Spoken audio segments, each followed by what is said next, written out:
Pang ilan na ninyo to dong ngayon? Pang 5? Ayan o, pang 5 nila ngayon o. Makikita ninyo. Grabe, sulit ka talaga. No? Sulit ka talaga sa ano, uyo ka ano. Balik. Balik, Vic.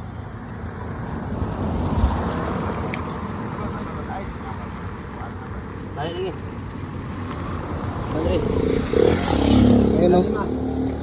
So itong ano natin, so ito yung molder natin, no. 4x4x8 feet na 2 holes yan.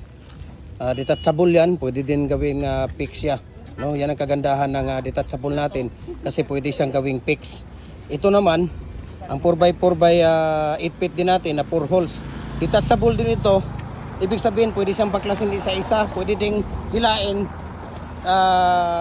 apatan kaagad, ganyan, no. Diba yan ang kagandahan ng tawag dito, detachable.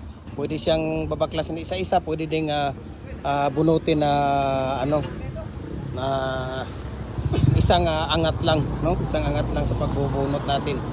So yun ang kagandahan niya, no? So we can ship nationwide sa mga molder, Luzon, Visayas, Mindanao, kahit saang sulok man ng mundo, kayang abutin ang ating cargo.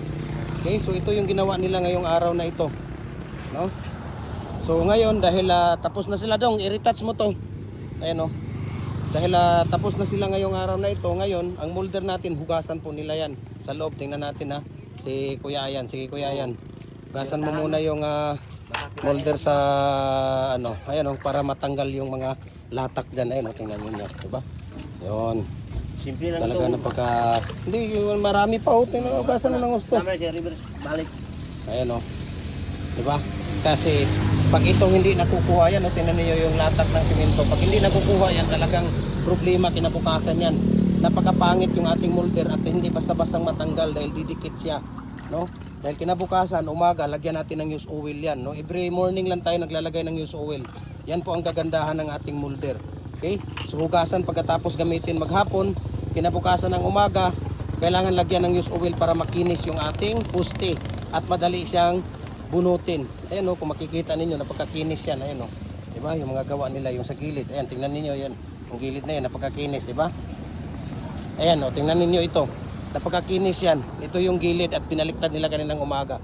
So we can ship nationwide, no? So mga hollow blocks natin, lahat ng mga molder natin sa concrete products, hollow blocks, decorative, bricks, RCPC pipe culvert, electric hollow blocks machine, no? Hollow blocks natin, 3 and a half, 3 and 3/4, 4, 5 size, mayroong single, double.